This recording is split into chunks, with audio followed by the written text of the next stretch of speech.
Welcome everyone. Okay Shivam पे आप सभी का स्वागत है। 9th part CDP special 30 question series में आप सभी का स्वागत है। और इसमें भी डिटेल डिस्कशन किया जाएगा। लगभग 30 क्वेश्चंस हैं इसमें भी। और पिछला सीरीज अगर आपने नहीं देखा होगा तो देखिए ज़रूर। इससे आपको आपकी तैयारी में काफ़ी मदद मिलेगा। और इसमें डिटेल डिस्कशन दिया गया, साथ ही इसमें इसका जो पीडीएफ है उसको भी डिस्क्रिप्शन में डाल दिया जाता है, तो आप उसे डाउनलोड ज़रूर कर लिया करें, जिससे कि अगर आपको आसानी होगी देखने में, क्वेश्चन जल्दी से देख सकते हैं। साथ ही अगर डिटेल डिस्कशन देखना हो तो वीडियो ज़रूर देखा करिए और इस चैनल को सब्सक्राइब ज़रूर करें और अधिक से अधिक लोगों तक पहुँचाने के लिए शेयर भी करें। तो चलिए शुरू करते हैं। पहला क्वेश्चन देखिए, कविता को याद करने में प्रयुक्त विधि को कहा जाता है। को क्या कहा जाता है? पहला देखिए, मास लर्निंग यानी बड़े पैमाने पर अधिगम, वितरित शिक्षा, क्रमिक संस्मरण, युग्मित सहयोगी अधिगम। कविता को याद करने की प्रयुक्त विधि को क्या कहा जाता है?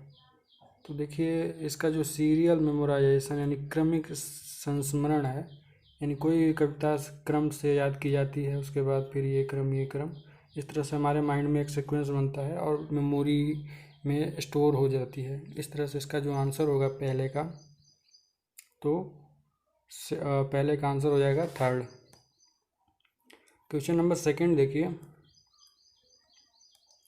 भाषा सापेक्षतावादी परिकल्पना, लैंग्वेज रिलेटिविस्ट हाइपोथेसिस में मजबूत विश्वासियों का तर्क क्या है?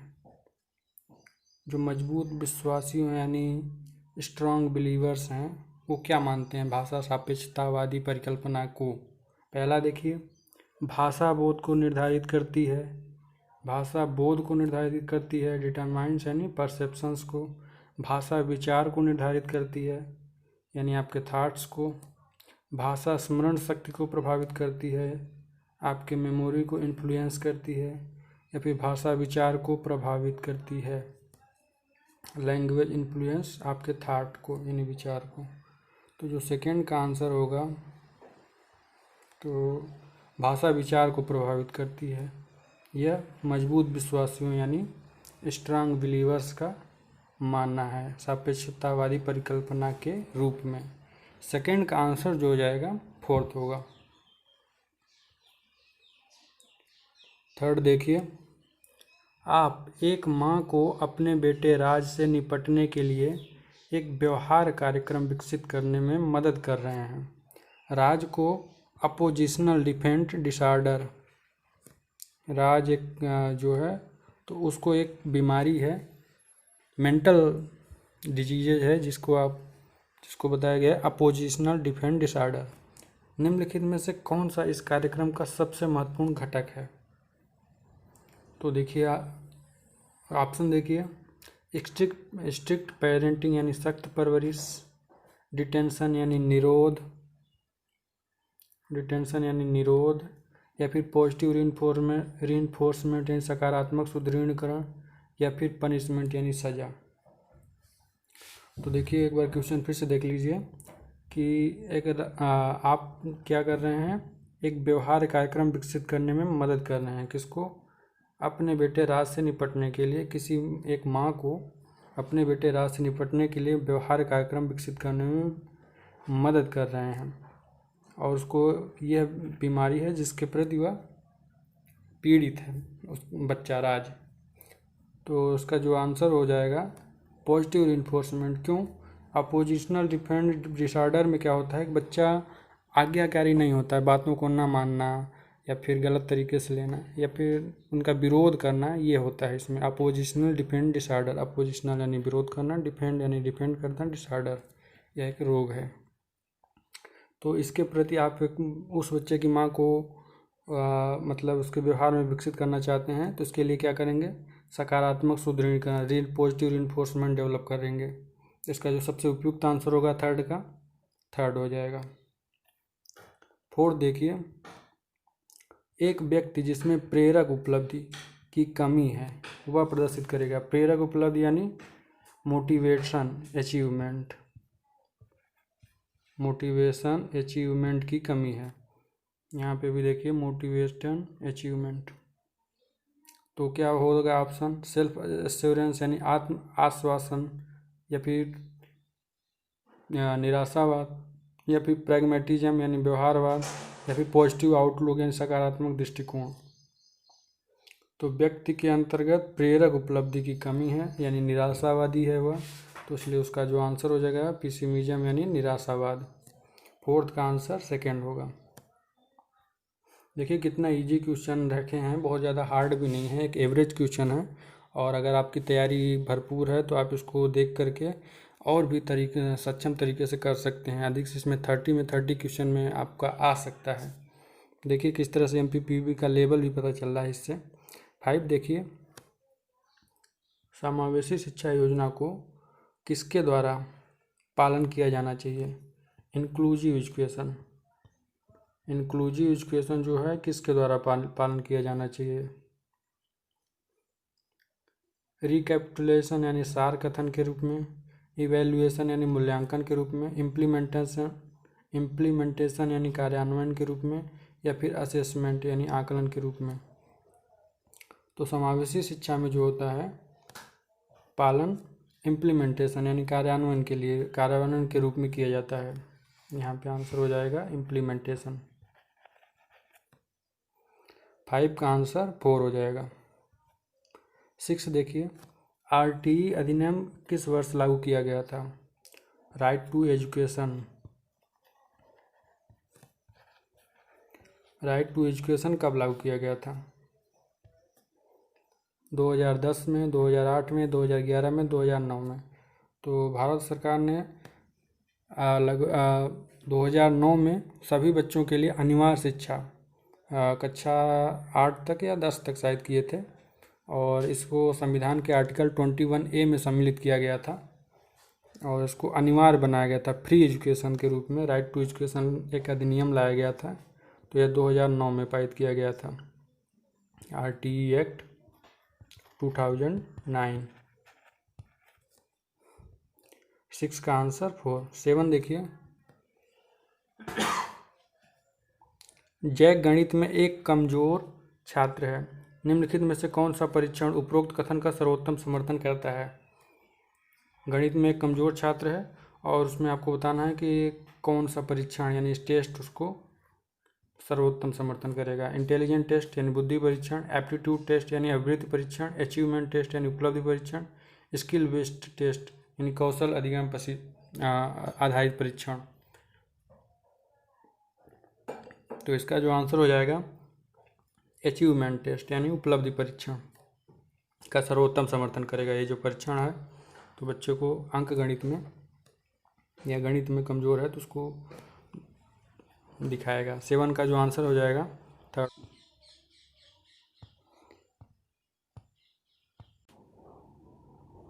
क्वेश्चन नंबर 8 देखिए, पावलो के प्रसिद्ध प्रयोग में वह शब्द कौन सा था जिसका उपयोग उस भोजन का वर्णन करने के लिए किया गया था जिसके लिए कुत्ता स्वाभाविक रूप से लार टपकाता था? अनकंडीशनड रिस्पॉन्स यानी स्वाभाविक अनुक्रिया, न्यूट्रल स्टिमुलस यानी तटस्थ उद्दीपक, अनकंडीशनड स्टिमुलस यानी स्वाभाविक उद्दीपक, या फिर कंडीशनड स्टिमुलस यानी अनुबंधित उद्दीपक। तो पावलो महोदय ने जो दिया था ये प्रमुख प्रयोग कुत्ते के साथ भोजन का वर्णन करने के लिए स्वाभाविक रूप से लार टपकाना, यानी एक तरह से स्वाभाविक। आप उदाहरण में ऐसे भी देख सकते हैं जैसे कि गुलाब जामुन के देख करके मुंह में लार का आ जाना। तो इसी तरह से एक कंडीशन विकसित किए थे उन्होंने, और इसका जो प्रमुख नाम दिया था उन्होंने अनकंडीशन स्टिमुलस यानी अस्वाभाविक उद्दीपक। मतलब व्यवहार में है कि कोई भी चीज़ अगर हो तो देखा जाए तो उस तरह से हो जाता है, और उसके उदाहरण से भी यही पता चलता है। 8 का आंसर हो जाएगा 3rd हो जाएगा। 9 देखिए, कैटल ने अपने व्यक्तित्व के सिद्धांत में स्रोत लक्षण के कितने युग्म दिखाए हैं? कैटल महोदय ने व्यक्तित्व पर्सनालिटी डेवलपमेंट सिद्धांत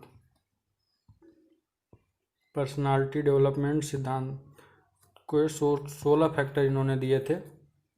इनका आंसर हो जाएगा 9 का 1st। 10 देखिए, शिक्षक पात्रता परीक्षण किस प्रकार के परीक्षण का उदाहरण है? किस प्रकार के परीक्षण का उदाहरण है? एप्टीट्यूड, क्रिएटिविटी, इंटेलिजेंस, पर्सनालिटी यानी व्यक्तित्व।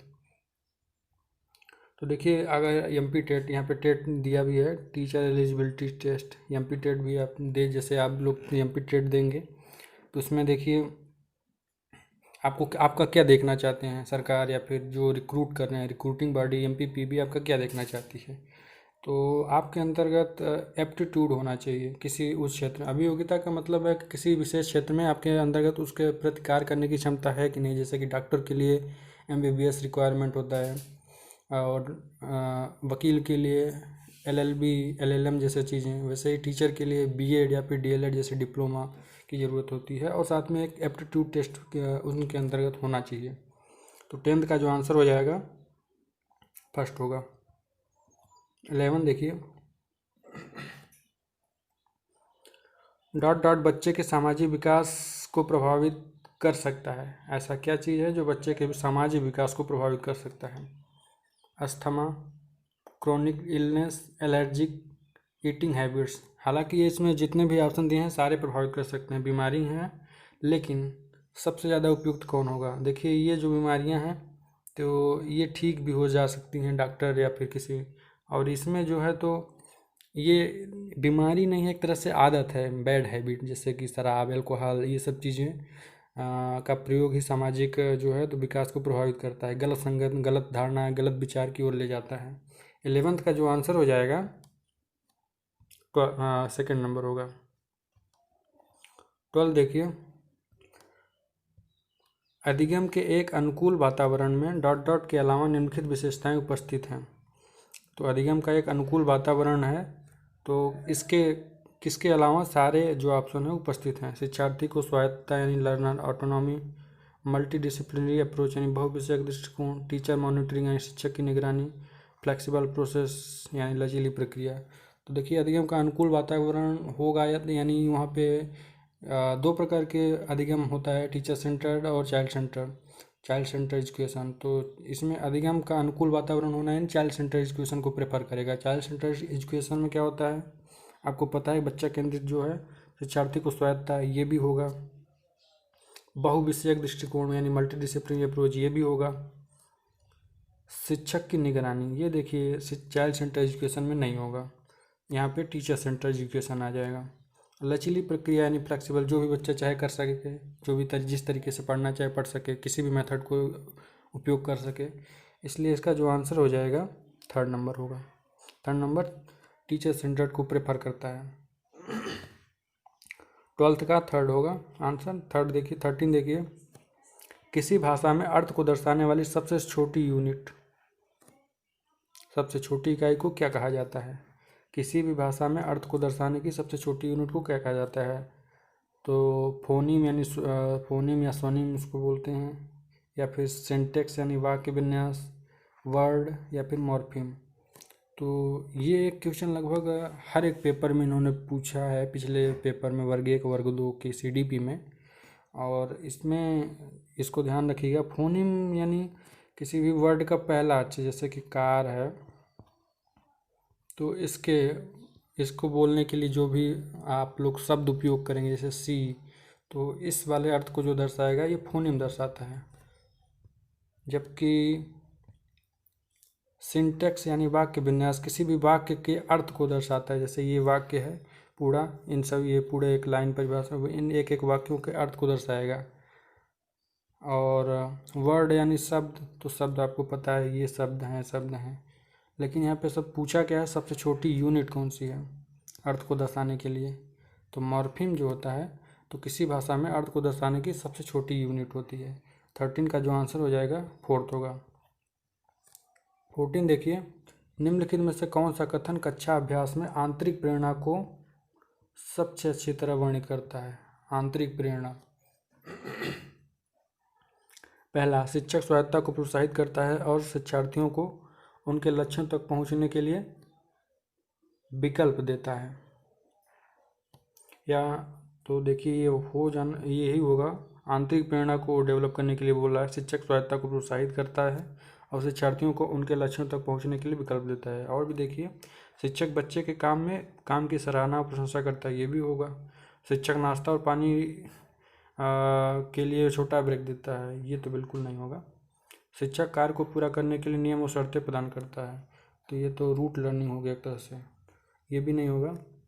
ये हो सकता है लेकिन बहुत ही कम माइनर केस में होगा, लेकिन इसका जो सबसे उपयुक्त आंसर होगा फर्स्ट होगा। 14 का आंसर फर्स्ट। 15 देखिए, निम्नलिखित में से कौन स्मृति की प्रक्रिया का हिस्सा ही नहीं है? स्टोरेज, रिट्राइवल, इनकोडिंग या मोटिवेशन। तो देखिए मोटिवेशन जो है तो मेमोरी का पार्ट नहीं होता है, बल्कि एक कुछ समय के लिए आपको किसी भी क्षेत्र में काम करने के लिए प्रोत्साहित करने के लिए किया जाता है, मोटिवेट करने के लिए, प्रेरित करने के लिए किया जाता है। जबकि इनकोडिंग, रिट्राइवल यानी पुनः प्राप्ति या स्टोरेज भंडारण, यह एक मेमोरी का ही पार्ट है। इसलिए 15 का जो आंसर हो जाएगा मोटिवेशन, 4 प्रेरणा। 16 देखिए, सतत एवं व्यापक मूल्यांकन के लिए निम्नलिखित में से क्या मात्रात्मक पूर्वापेक्षा का हिस्सा ही नहीं है? मात्रात्मक पूर्वापेक्षा का हिस्सा नहीं है यानी क्वांटिटेटिव प्री रिक्विसाइट। तो क्लासरूम या फिर स्कूल्स, टीचर्स, करिकुलम। तो इसका जो आंसर हो जाएगा करिकुलम जो है तो मात्रात्मक पूर्वापेक्षा का हिस्सा नहीं है, व्यापक सतत एवं व्यापक मूल्यांकन के लिए यानी CCE के लिए। 16 का जो आंसर हो जाएगा 4। 17 देखिए, स्मृति के किस भाग में 15 से 25 सेकंड में अनावश्यक जानकारी को भूल जाना शामिल है? तो आप लोग इसका उदाहरण सबसे अपने मोबाइल गैजेट या फिर लैपटॉप से ही ले सकते हैं, जिसमें आपने देखा मोबाइल को खरीदते समय आपने देखा होगा 332 के रेंज में आती हैं, 332, 464 ऐसा कुछ करके। तो ये जो 4 होता है और ये जो 3 होता है ये रोम होता है, और रैम रैंडम एक्सेस मेमोरी। इसमें भी होता है कि जब तक आपकी स्क्रीन या फिर लाइट चलेगी तब तक ये स्मृति रहेगी, उसके बाद डिलीट हो जाती है। ठीक इसी प्रकार हमारे मानवों में भी ऐसा होता है कि कुछ जो तात्कालिक मेमोरी होती है कुछ समय के लिए होती है और वो हम डिलीट हो जाती है। तो इसलिए इसका आंसर हो जाएगा लघुकालीन स्मृति यानी शॉर्ट टर्म मेमोरी। 18 देखिए, शिशु ... की उम्र तक अजनबियों से झिझकना या शर्माना विकसित करते हैं। तो शिशु यानी एक बच्चा बालक जो है तो कितने उम्र तक यानी जन्म के कितने समय तक वह अजनबियों से झिझकता, शर्माता या डरता है?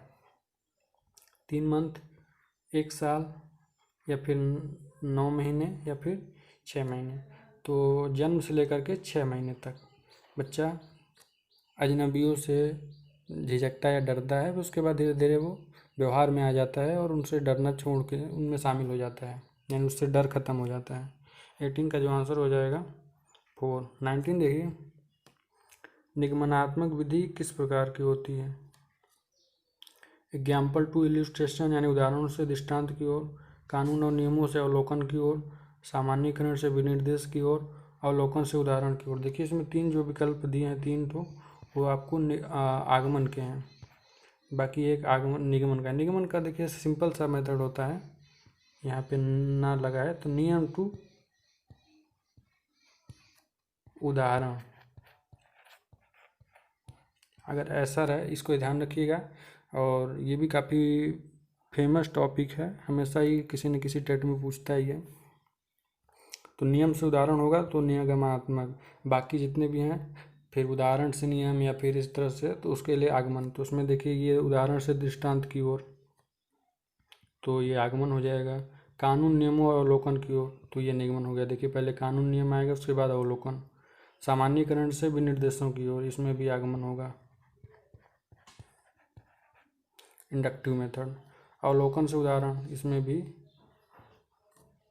आगमन होगा, जबकि ये जो है निगमन का उदाहरण है। 19 का आंसर सेकंड होगा। 20 देखिए, माँ और उसके बच्चे के बीच मजबूत बंधन का वर्णन करने के लिए किस शब्द का उपयोग किया जाता है? एक माँ और उसके बच्चे के बीच जो बॉन्ड होता है तो उसको किस शब्द से प्रयोग कर सकते हैं? देखिए लव एक कॉमन वर्ड है, इसके लिए कोई माँ बेटे से ही नहीं समाज में और रिश्तों में भी किया जा सकता है, भाई बहन, माता पिता, या फिर दादा दादी, नाना नानी, किसी के साथ, तो ये कॉमन वर्ड है, ये नहीं होगा।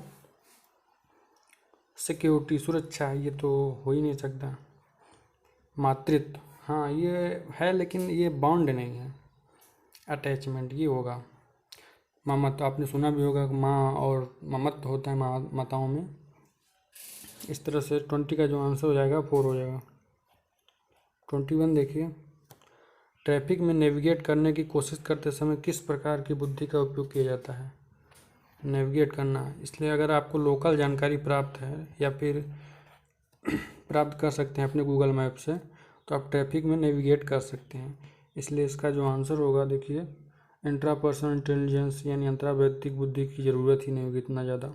इंटरपर्सनल इंटेलिजेंस, अंतराव्यक्तिक बुद्धि, ये दोनों दो व्यक्तियों में एक दूसरे को समझने या तो समझने के लिए प्रयोग किया जाता है। स्पाशियल इंटेलिजेंस यानी लोकल बुद्धि, यही ये वाली 21 का 3rd हो जाएगा आंसर। नेचुरलिस्टिक प्राकृतिकवादी बुद्धि, ये नहीं होगा। 22 देखिए, वंशानुगत कारक बच्चे के ... के समय से अपना प्रभाव शुरू करते हैं। तो वंशानुगत कारक कब से प्रभाव शुरू करते हैं? डेवलपमेंट यानी विकास में, ग्रोथ यानी कॉन्सेप्शन यानी गर्भाधान, या अर्ली या सही प्रारंभिक वर्ष। तो वंशानुगत जो कारक होते हैं या फिर जेनेटिक फैक्टर, हेरिडिटी फैक्टर, तो यह कॉन्सेप्शन यानी गर्भाधान से ही शुरू हो जाते हैं। इसमें कितने पेयर, 24 पेयर होते हैं, 23 पेयर, यानी कितना देखिएगा आप लोग। 23rd देखिए, रचनावाद यह मानता है कि सभी ज्ञान निम्न है। कंस्ट्रक्टिविज्म, ये रहा, क्या मानता है रचनावाद, सभी ज्ञान कैसा मानता है? शिक्षार्थी के पूर्ववर्ती ज्ञान से निर्मित, शिक्षार्थी द्वारा, केवल निर्मित शिक्षार्थी द्वारा, शिक्षार्थी को प्रेषित व्यक्तिगत अनुभव के माध्यम से केवल प्राप्त किया हुआ। तो 23rd का आंसर हो जाएगा constructed from the learners previous knowledge, शिक्षार्थी के पूर्ववर्ती ज्ञान से निर्मित, या फिर रचनावादी यानी कंस्ट्रक्टिविज्म एज्यूम करता है। 24 देखिए, कोहलबर्ग के अनुसार बच्चा नैतिक विकास चरण में माता पिता और बड़ों की सामाजिक और राजनीतिक मान्यताओं पर सवाल उठा सकता है। देखिए, कोहलबर्ग ने नैतिक विकास के 3 स्टेप दिए हैं, जिसमें से 3 चरण दिए हैं, जिसमें से 6 स्टेप हैं। 3 चरण में 6 स्टेप हैं। तो उनका जो लास्ट स्टेज है थर्ड में 2 पार्ट हैं, हर एक स्टेज में 2 पार्ट हैं। पहले में 2, दूसरे में 2, तीसरे में 2 पार्ट। तो इनके जो लास्ट स्टेज का दूसरा पार्ट है उसका, यानी इस पहला स्टेज उनका देखिए क्या होगा, प्री कन्वेंशनल या फिर कन्वेंशनल और पोस्ट कन्वेंशनल, ये तीनों पार्ट हैं इनके नैतिक विकास के चरण के, कोहलबर्ग के। ये इनका कोई चरण नहीं है, ये आपको बस वैसे ही रखा गया है। तो इनका जो लास्ट चरण है यानी पोस्ट कन्वेंशनल के लास्ट वाले पार्ट का ये हिस्सा है, सामाजिक और राजनीतिक मान्यताओं पर सवाल उठा सकता है, क्योंकि बच्चा तब तक मैच्योर हो चुका होता है। इनका लास्ट स्टेज है। 25 देखिए, आप छात्रों के औसत अंकों की गणना कैसे करेंगे? एवरेज मार्क्स का कैलकुलेशन कैसे, एवरेज का कैलकुलेशन कैसे किया जाता है? आपने एमपी बोर्ड में अगर आपने पढ़ा होगा तो लगभग कक्षा 10 की क्लास नोटबुक में 11th लेसन में ये चैप्टर था। और अगर 12th में आपने मैथ लिया होगा तो उसमें तो रहा ही होगा। देखिए, ज्योमेट्रिक मीन्स, इसके द्वारा औसत अंकों की गणना कर सकते हैं, या फिर वेरिएशन यानी प्रसरण द्वारा, स्टैंडर्ड डेविएशन, या फिर अर्थमेटिक मीन्स अंकगणित औसत। तो देखिए यहाँ पे औसत निकाला जा रहा है। औसत निकालना मतलब सारे संख्याओं को जोड़िए और संख्याओं की कितनी संख्या है यहाँ पे लिखिए। तो इस तरह से औसत निकाला जाता है। इसका जो आंसर हो जाएगा 4th हो जाएगा। 26 देखिए, आमतौर पर सभी कक्षाओं में विविधता होगी। आमतौर पर सभी कक्षाओं में विविधता होगी, उस आयाम को पहचानें जो बहुत अधिक विविधता से संबंधित कई समस्याओं की प्रस्तुति नहीं करता है। Cultural background, geographical status, social beliefs, या फिर एथलेटिक्स एबिलिटी यानी पुष्ट योग्यताएं। तो ऐसा बहुत सारे आयाम उस आयाम को पहचानें जो बहुत अधिक विविधता से संबंधित कई समस्याओं को प्रस्तुत नहीं करता है। तो इसमें एक ऐसा कौन सा ऑप्शन है जो ये सब चीज़ों को वर्णन करता है? सांस्कृतिक पृष्ठभूमि, भौगोलिक स्थिति, सामाजिक मान्यताएं, पुष्ट योग्यताएं। तो देखिए जो भौगोलिक स्थिति है इन सब से परे भौगोलिक स्थिति का प्रभाव ये नहीं पड़ता है कि विविधता चाहे कितना भी हो, अगर इंक्लूसिव एजुकेशन है, अगर आप क्लास में हैं तो उसका कोई प्रभाव नहीं पड़ेगा। जबकि आपकी सांस्कृतिक पृष्ठभूमि का प्रभाव पड़ेगा, आपकी सामाजिक मान्यताओं का प्रभाव पड़ेगा, पुष्ट योग्यताओं का यानी एथलेटिक एबिलिटी का भी प्रभाव पड़ेगा। 26 का आंसर होगा सेकंड। 27 देखिए, निम्नलिखित में से कौन सी सफलता के लिए एक बच्चे की विशेषताएं हैं? अधिगम पर लगातार ध्यान केंद्रित करना, स्वयं पर ध्यान केंद्रित करना। स्वयं पर ध्यान केंद्रित करेगा तो वह अधिगम में सफलता प्राप्त नहीं कर पाएगा। कार्यपत्रक और नोट्स व्यवस्थित करना, तो नोट्स व्यवस्थित करके भी कोई सफलता प्राप्त नहीं कर सकता। भाग्य पर विश्वास करना, ये भी नहीं होगा। तो देखिए इसका बहुत ईजी है, 27 का फर्स्ट हो जाएगा। 28 देखिए, संज्ञानात्मक रचनावाद के अनुसार अधिगम निम्न का एक परिणाम है। संज्ञानात्मक रचनावाद कॉग्निटिव कंस्ट्रक्टिविज्म का एक रचनावाद का क्वेश्चन पहले भी आया, अभी देखा है आपने। व्यवहार और सहयोगात्मक प्रतिक्रियाएं, संरचनाओं का संयोजन और आवास, बाहरी और आंतरिक सुदृढ़ीकरण, कार्रवाई का पुरस्कार और दंड।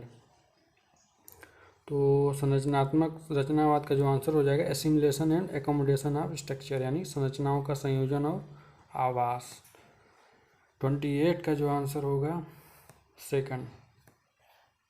29 देखिए, कौन सा मूल्यांकन पूर्व निर्धारित मानकों के एक निश्चित सेट के विरुद्ध छात्र के प्रदर्शन को मापता है? ऐसा कौन सा मूल्यांकन है जो पूर्व निर्धारित मानकों, पहले से ही जो कोई स्टैंडर्ड मानक निर्धारित कर दिया गया है उसके विरुद्ध यानी उससे ऊपर जाकर के प्रदर्शन को मापता है? नॉर्म रेफरेंस असेसमेंट, सामान्य संदर्भित आकलन, मानदंड संदर्भित आकलन, या फिर नैदानिक आकलन डायग्नोस्टिक असेसमेंट, या फिर उपलब्धि का आकलन अचीवमेंट असेसमेंट।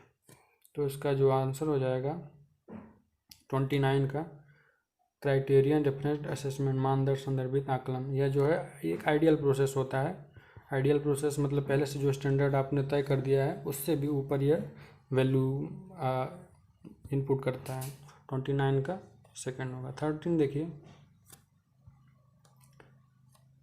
राधा ने अपने छात्रों से उनके लिए एक अध्याय से प्रश्न बनाने और उससे संबंधित उत्तर लिखने के लिए कहा। राधा एक टीचर हैं जो अपने छात्रों से कहती हैं कि आप एक अध्याय चुनने के लिए कहती हैं और उसको प्रश्न बनाने और उससे संबंधित उत्तर लिखने के लिए कहती हैं। एक छात्र संज्ञानात्मक विकास के किस चरण में इस कार्य के निहितार्थ से सबसे अधिक लाभान्वित होगा? यानी संज्ञानात्मक विकास का चरण आपको बताना है कौन से स्टेज में वह बच्चा हो सकता है या उसकी डेवलपिंग हो सकती है। तो देखिए, sensory motor stage, concrete operational stage यानी मूर्त संक्रियात्मक अवस्था, फॉर्मल ऑपरेशनल स्टेज औपचारिक संक्रियात्मक अवस्था, प्री ऑपरेशनल स्टेज पूर्व संक्रियात्मक अवस्था।